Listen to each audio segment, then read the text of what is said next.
안녕하세요. 한의사 강용혁의 심통부리기입니다.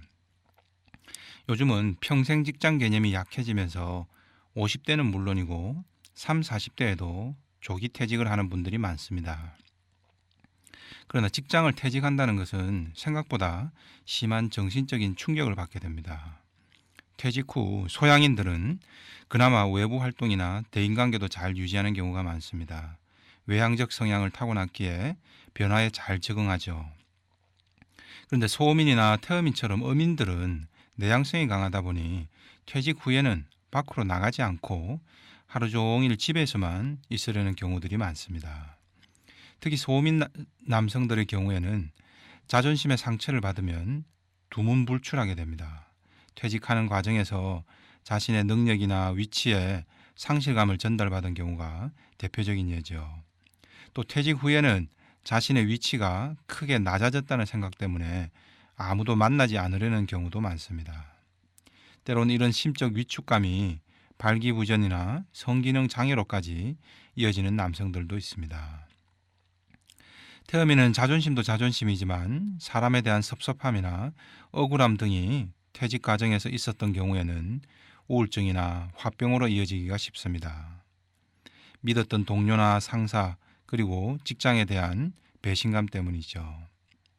이는 퇴직 직후까지도 잘 와닿지 않다가 퇴직하고 어느 시점이 지나면서 현실로 와닿게 되면 본격적으로 어려움이 나타나게 됩니다. 개중에는 불면증이나 몸 여기저기가 계속 아프다고 호소하는 경우도 많습니다. 그리고 앞으로 새 직장을 구해서 새로운 환경으로 나아가는 것에 대한 두려움도 커집니다. 현실을 계속 부정적으로 지레짐작하게 되면서 우울증이나 불안장애 등으로 이어지기도 합니다.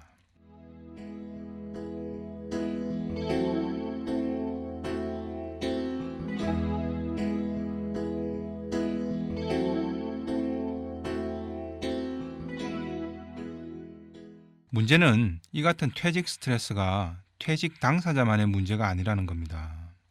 최근에는 퇴직 배우자 스트레스 때문에 한의원을 찾는 경우도 많습니다. 퇴직한 뒤 남편과 하루 종일 가정에서 함께 지내면서 아내들이 화병이나 스트레스 질환을 겪게 됩니다.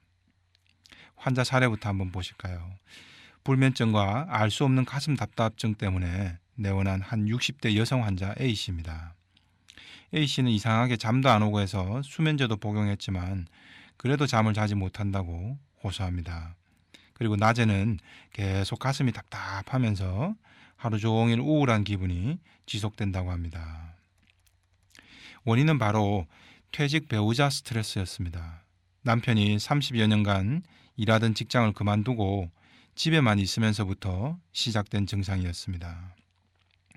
그동안 남편은 30여 년을 새벽같이 나가서 밤늦게야 들어오는 직장 생활을 해왔다고 합니다. 그러다 수개월 전 퇴직을 했는데 남편은 하루 종일 집안에서만 지낸다고 합니다.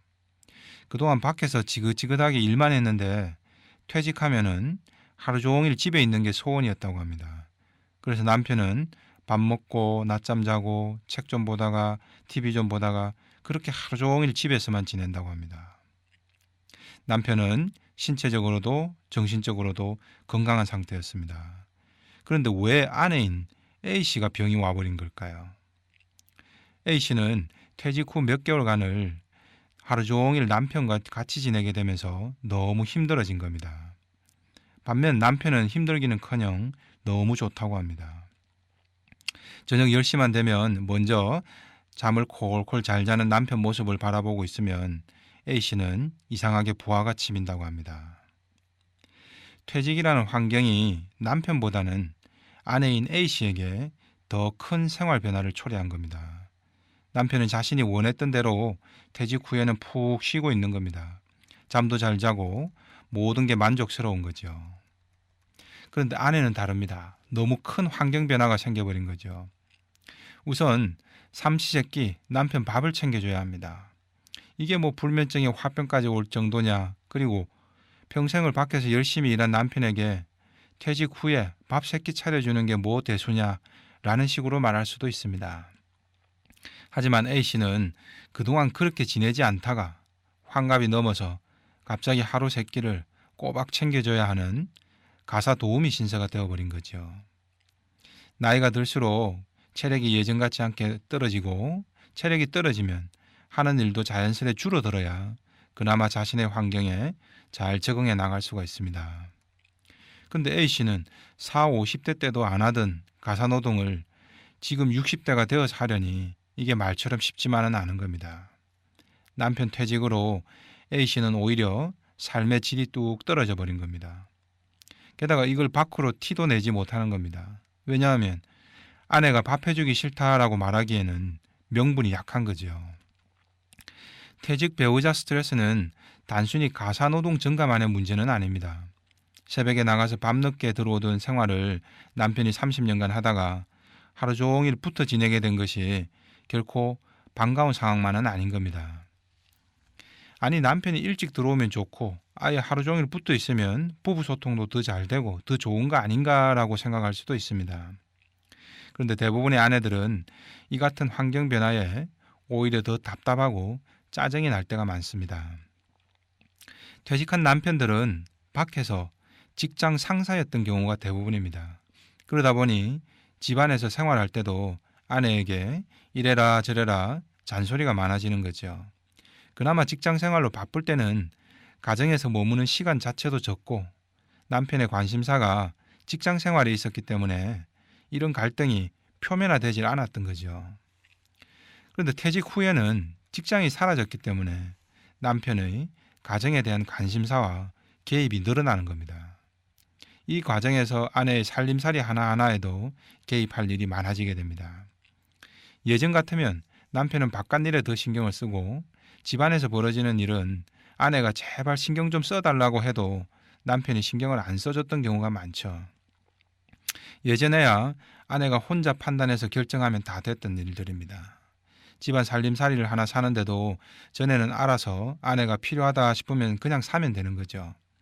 근데 이제는 일일이 남편의 의견까지 수렴해야 되고 결제까지 다 받아야 하는 상황이 된 겁니다. 사람은 자기 뜻대로 하고 싶은 욕구가 다 강합니다. 정치나 권력 욕구처럼 내 뜻대로 내 마음대로 하고 싶은 그런 욕구가 누구나 존재합니다.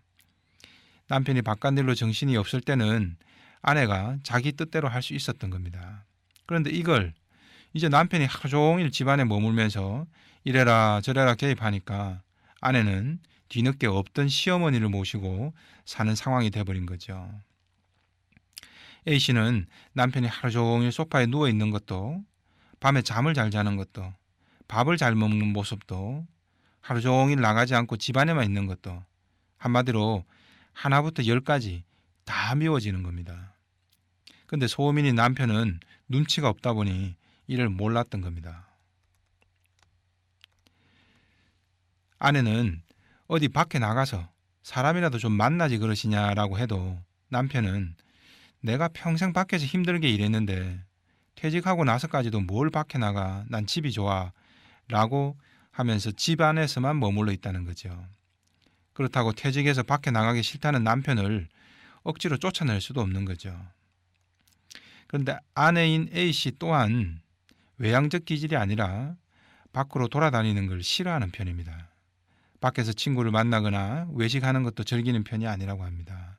조용히 집에서 살림만 하던 스타일이다 보니 더 괴로운 거죠. 이때 A씨의 불면증과 화병은 두 가지 메시지를 전달합니다. 첫째는 남편을 향한 메시지죠. 당신 때문에 내가 이렇게 힘들어졌다. 당신 잘못이다 라는 겁니다. 둘째는 자기 자신을 향한 메시지입니다. 내가 이렇게 내 마음대로 못하고 사니까 몸이 아픈 것이다 라는 자기 합리화죠. 가사노동에 대한 회피나 남편을 미워하는 마음에 대한 일종의 죄책감도 좀 덜 받게 되는 겁니다. 그래서 A씨에게는 어쩌면 불면증 증상이 필요한 겁니다. 이런 무의식이 해소되지 않고 있는 상황에서 수면제만 계속 써왔기 때문에 약이 듣지를 않았던 겁니다. 그런데 A씨는 이 상황에서 옳고 그름의 오류에 빠져 있습니다. 남편이 밖으로 좀 나가야 하는 건데, 그게 옳은 건데 밖으로 나가지 않아서 자신이 힘들어졌다는 겁니다. 네가 가라 하와이 이런 식이죠. 그런데 퇴직 후에 나가기 싫다는 남편을 어떻게 쫓아낼 방법이 있을까요? 방법이 없다면요. 내가 나가야 하는 거죠. 계속 나도 버티고 있으니까 A씨도 힘들어지는 겁니다. 목마른 사람이 우물을 팔 수밖에 없는 겁니다. 남편은 계속 집안에만 있어도 좋다는 상황입니다. 아내는 그러면 너무 힘든 상황입니다. 결국 아내가 밖으로 나가야 합니다. 약속이 있다고 적당히 둘러대기도 하고 또 등산도 더욱 주기적으로 다니면서 남편과 떨어져 지내는 시간이 늘어나야 합니다. 하루 세끼를 꼬박 해줘야 한다는 괜한 양심의 가책과 부담에서 벗어나서 한 끼 정도는 남편이 알아서 챙겨 먹게 해야 됩니다. 정 답답하면 남편 본인이 밖에 나가서 사 먹도록 유도하는 것도 한 방법입니다. 그래서 A씨도 숨통이 좀 트이고 심적 갈등도 좀 해소될 수 있겠죠.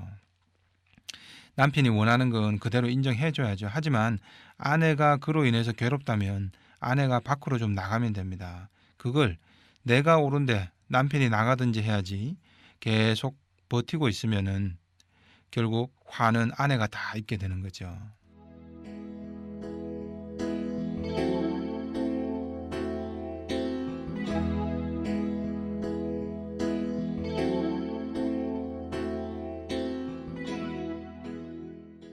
남편 퇴직 이후에 부부 갈등을 호소하는 분들이 부쩍 많습니다. 이런 부부 갈등의 가장 큰 핵심은 부부 간의 거리가 너무 가깝다는 것입니다. 부부 사이가 가까운 게 뭐가 문제냐? 이게 퇴직 직전에도 퇴직 전에도 부부 간의 심리적 거리가 애초부터 가까웠다면 별 문제는 안 됩니다.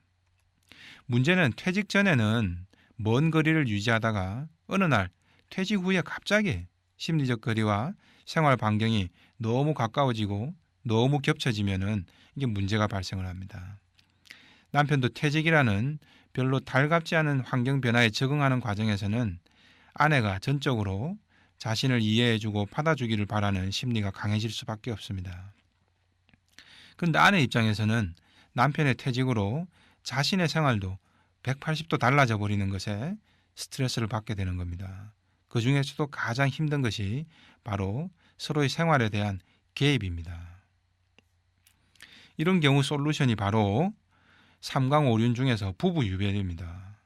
부부 일심동체가 되기 위해서는 오히려 부부가 너무 밀착하는 것보다는 서로 적당히 거리를 잘 유지하면서 서로의 차이를 인정하는 기술이 필요하다는 겁니다. 부부가 너무 가까이 붙어 있어서 문제가 발생한다면 거리를 두는 것이 현명하다는 것입니다. 너무 가까이 있어서 서로가 좋다면야 상관없지만 어느 한쪽이나 혹은 서로가 다 불편하다면 서로가 조금 떨어져서 간격 유지를 하는 겁니다. 그래서 불경 수타니 파타에 이런 구절이 있습니다. 자식이나 아내에 대한 집착은 마치 가지가 무성한 대나무가 서로 엉켜 있는 것과 같다. 죽순이 다른 것에 달라붙지 않도록 무소의 불처럼 혼자서 가라라고 말이죠. 독일의 시인 괴테도 파우스트에서 이같이 말합니다. 두 사람이 서로 사랑을 하려거든 헤어져 살아볼 필요도 있느니 남편이 화를 내고 아내가 심술을 부리면 재빨리 두 사람을 잡아가지고 여자는 남쪽으로 남자는 북쪽 끝으로 보내는 게 좋아요 라고 말이죠. 부부간의 거리는 너무 멀어도 너무 가까워도 탈이 나는 적당한 거리 유지가 가장 중요한 것인가 봅니다. 이상 한의사 강용에게 심통부리기였습니다.